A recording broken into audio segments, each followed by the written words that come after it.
হয়, গংগা যমুনা ৰিজৰ্টত আহিছোঁ আমি। যোৱাকালিৰ পৰা আমাৰ মুকালমাত শ্ব' চলি আছে ৰাজ তিলক থিয়েটাৰ। আজি নমস্কাৰ, মই চন্দন।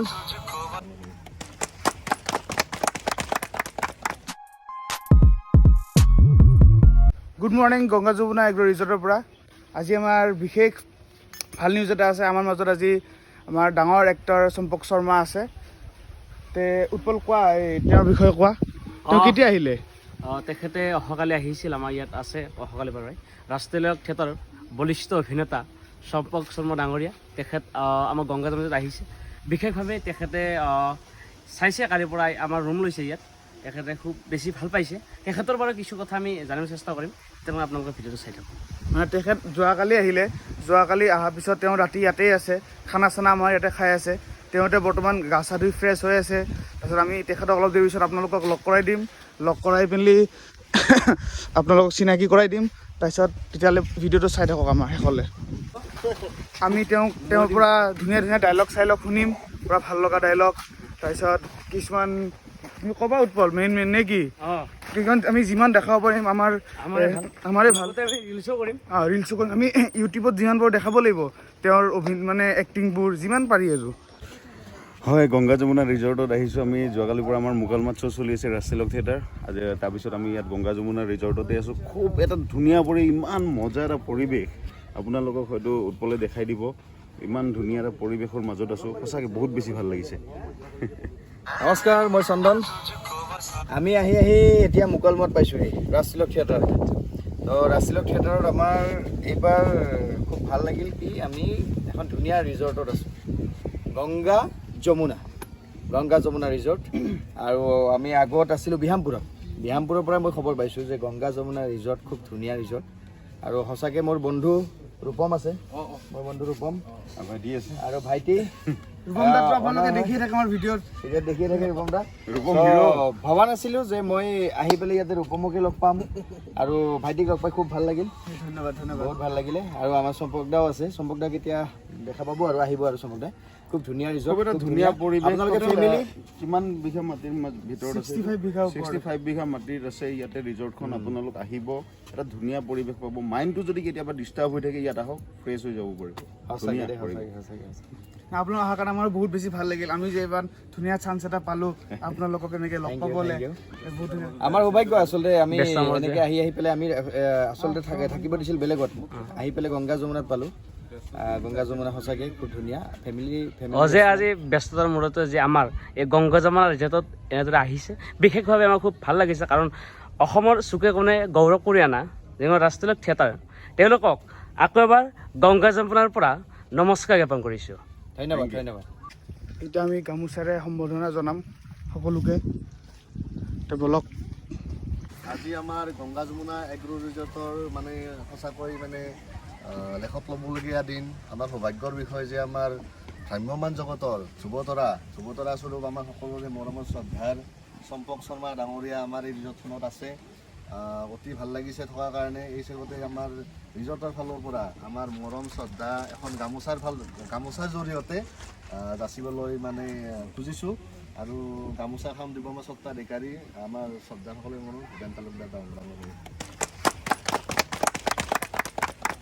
লগতে আমাৰ উপস্থিত আছে আন দুজন বলিষ্ঠ অভিনেতা, চন্দন ডেকা ডাঙৰীয়া। তেখেতকো আমি এখন ফুলাম গামোচাৰে সম্বৰ্ধনা জনাবলৈ আহ্বান জনাইছোঁ।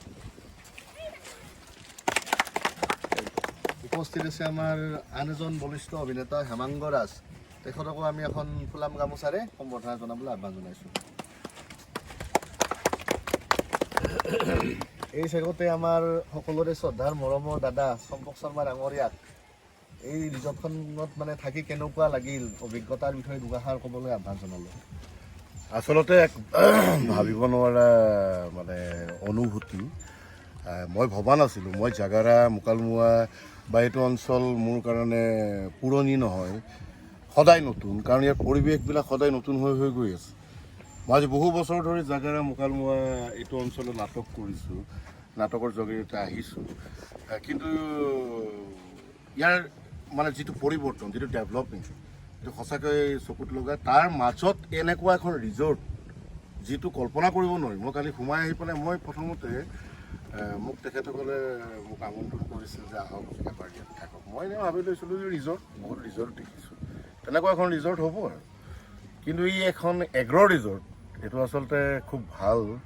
মই আমাৰ অসমৰ ব্ৰেণ্ড এম্বেচাডৰ আনন্দ খাটনিয়াৰ এই বিষয়ে মই কৈছোঁ, তেখেতে স্বত্বাধিকাৰীৰ লগত কথা পাতিব আৰু তেখেত আহিব। আচলতে এইবিলাক আদৰ্শ অকল ইয়াতে সোমাই থাকিব নালাগে, ই আচলতে আদৰ্শ হ'ব লাগে, কাৰণ আমাৰ অসমীয়াৰ বহু মাটি এনেই পৰি থকাৰ বাবেই বহিৰাগতে আহি সেইবিলাকত দখল দিছে। গতিকে এনেকুৱা ধৰণৰ যদি প্ৰজেক্ট কৰিব পাৰে, য'ত মানুহক ঘোচ দি ভেটি দি চাকৰি লোৱাতকৈ মই ভাবোঁ ইয়াত এক নিজস্ব এটা উদ্যোগ প্ৰচেষ্টা, ই অকল ভাতমুঠিৰ চিন্তাই দিয়া নাই, ই এক যিটো আমাৰ এতিয়া বৰ্তমান পৃথিৱীৰ এটা বৃহৎ সমস্যা গ্ল'বেল ৱাৰ্মিং, আমাৰ যিটো হৈ আছে গছ গছনি নোহোৱাৰ সভাৱত, কিন্তু তাৰ এটা বিকল্প চিন্তা ইয়াত দেখা গ'ল যে কেনেকৈ তাৰমানে ৰিজৰ্টৰ মাজেদিও আমি আমাৰ পৰিৱেশ সদায় ভাল কৰি ৰাখিবৰ বাবে গছ গছনি ৰুই, যাৰ বাবে এই ৰিজৰ্টখনৰ নাম ৰখা হৈছে Ganga Yamuna agro' resort. Agro' শব্দটো স্পেচিয়েলি এমফেচিছ কৰিব লাগিব এইকাৰণে যে ৰিজৰ্টত অকল খাবলৈ পায়, থাকিবলৈ পায়, কিন্তু ইয়াত প্ৰাকৃতিক সৌন্দৰ্য উপভোগ কৰিব পাৰি। দ্বিতীয়তে যিটো আমি ফ্ৰেছ অক্সিজেন বুলি কওঁ, যাক ল'বৰ কাৰণে বহু মানুহে ৰাতিপুৱাই উঠি দৌৰিব লগা হয়, সেই বস্তুটো ইয়াত 24 ঘণ্টাই পোৱা যায় এক পৰিৱেশ।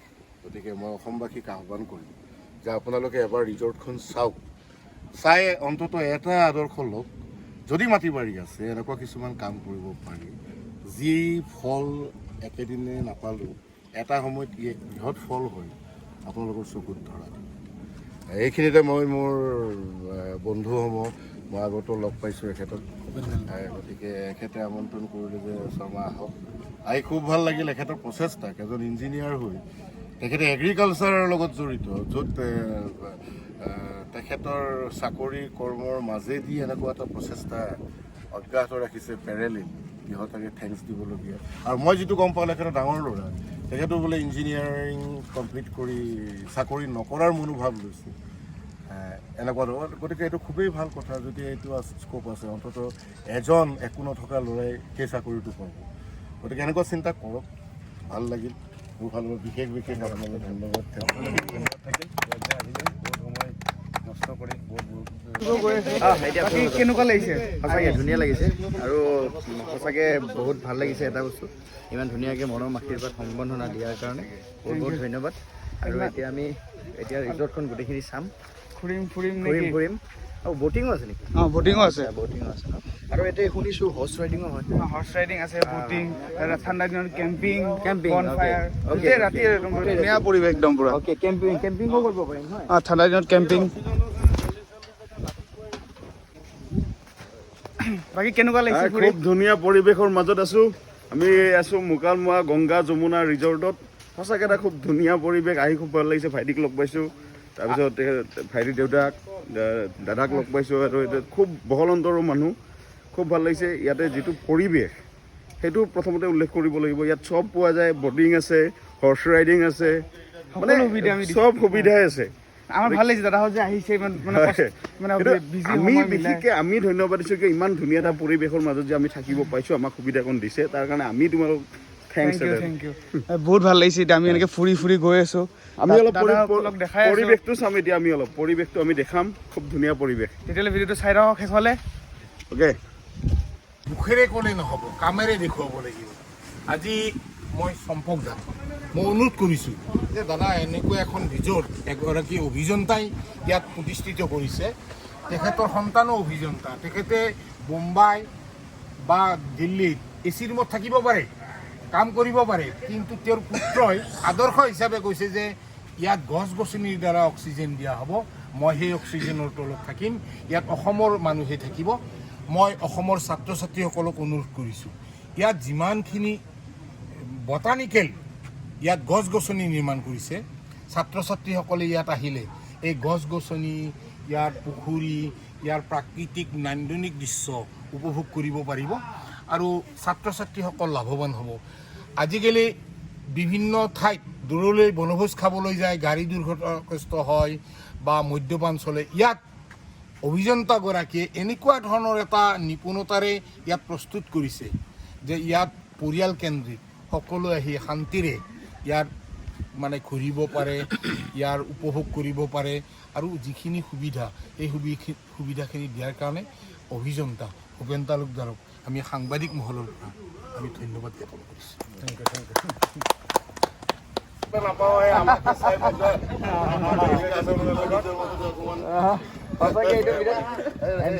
গংগা যমুনা ৰিজৰ্টত আছো, এগ্ৰ ৰিজৰ্ট।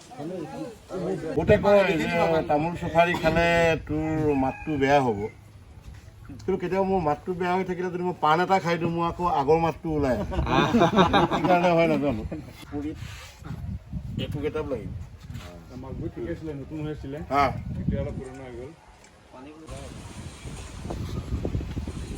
নমস্কাৰ, মই আজি গংগা যমুনা এগ্ৰ ৰিজৰ্টত আছোঁ। আজি বিজয়া দশমী আৰু মই 1997 চনৰ পৰা অসমৰ ভ্ৰাম্যমাণ জগতত নাটক দি আছোঁ। আৰু কি কথা নাজানো, মোৰ জন্ম দুৰ্গা পূজাতে, নৱমী তিথিৰ দিনা মোৰ জন্ম, আৰু সেইদিনাখনে মই মোৰ আগন্তুক বৰ্ষৰ থিয়েটাৰৰ নাটককেইখনৰ মই মাংগলিক কাৰ্যৰে আৰম্ভ কৰোঁ। আজি বিজয়া দশমীৰ দিনাখন মই সেই পেপাৰত নাম লিখোঁ। ইতিমধ্যে মই 4খন নাটকৰ নাম লিখি পেলাইছোঁ এই ৰিজৰ্টত গংগা যমুনাত।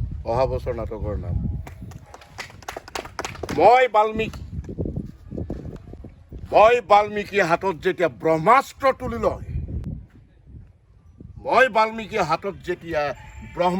তুলি লয়, দুখন নাটকৰ নাম মই বাল্মীকি আৰু ব্ৰহ্মাস্ত্ৰ। তেতিয়াই কিন্তু ব্ৰহ্মাস্ত্ৰ আৰু বাল্মীকিৰ মধুৰ মিলন হয়। মধুমিলনো এখন মোৰ নাটকৰ নাম। মই বাল্মীকি হাতত যেতিয়া ব্ৰহ্মাস্ত্ৰ তুলি লওঁ, তেতিয়াই ব্ৰহ্মাস্ত্ৰ আৰু বাল্মীকিৰ মধু মিলন হয়। আৰু অসমৰ পৃথিৱীৰ মানৱ জাতিয়ে তেতিয়াই কিন্তু দীপাৱলী পাতে। দীপাৱলী মোৰ আন এখন নাটকৰ নাম। গতিকে 4খন নাটক, মই বাল্মীকি, ব্ৰহ্মাস্ত্ৰ, মধুমিলন আৰু দীপাৱলী, এই 4খন নাটকৰ নাম মই গংগা যমুনা ৰিজৰ্টত আজি ৰাতিপুৱা গা পা ধুই মোৰ মাংগলিক কামখিনি কৰি মই ওলাই আহিছোঁ। গতিকে মনত থাকিব বিশেষকৈ গংগা যমুনাই। আমি চম্পক দাৰ লগত আমাৰ ইভিনিং চাইডে অলপ ফুৰিবলৈ যাম। চম্পক দা, মই আৰু দেউতা আৰু ৰাহুল দা, এনেকৈ আমি সকলো যাম। গৈ আমি চম্পক দাক সুধিম, চম্পক দা কেনেকুৱা লাগিছে গ্ৰীনেৰীটো? খুব ভাল লাগিছে, বুজাব নোৱাৰি। এক মানে এনেকুৱা নেচাৰেল এটা বস্তু যাক বিচাৰি পৃথিৱীৰ বহু মানুহ বহু হাজাৰ কিলোমিটাৰ দূৰলৈ যায়, কিন্তু বহুত পৰিৱেশ তেনেকুৱা ইয়াত দেখা পোৱা যায়। এই বৃহৎ ফিচাৰী পাৰে পাৰে ডাঙৰ গছ, বিভিন্ন ধৰণৰ গছ, যি আমাক শাৰীৰিকভাৱে বহুত সুস্থতা কৰি ৰাখিবৰ কাৰণে এটা পৰিৱেশ সৃষ্টি কৰে। তেনে পৰিৱেশ আজি ইয়াত পৰিৱেশটো চাওক আপোনালোকে।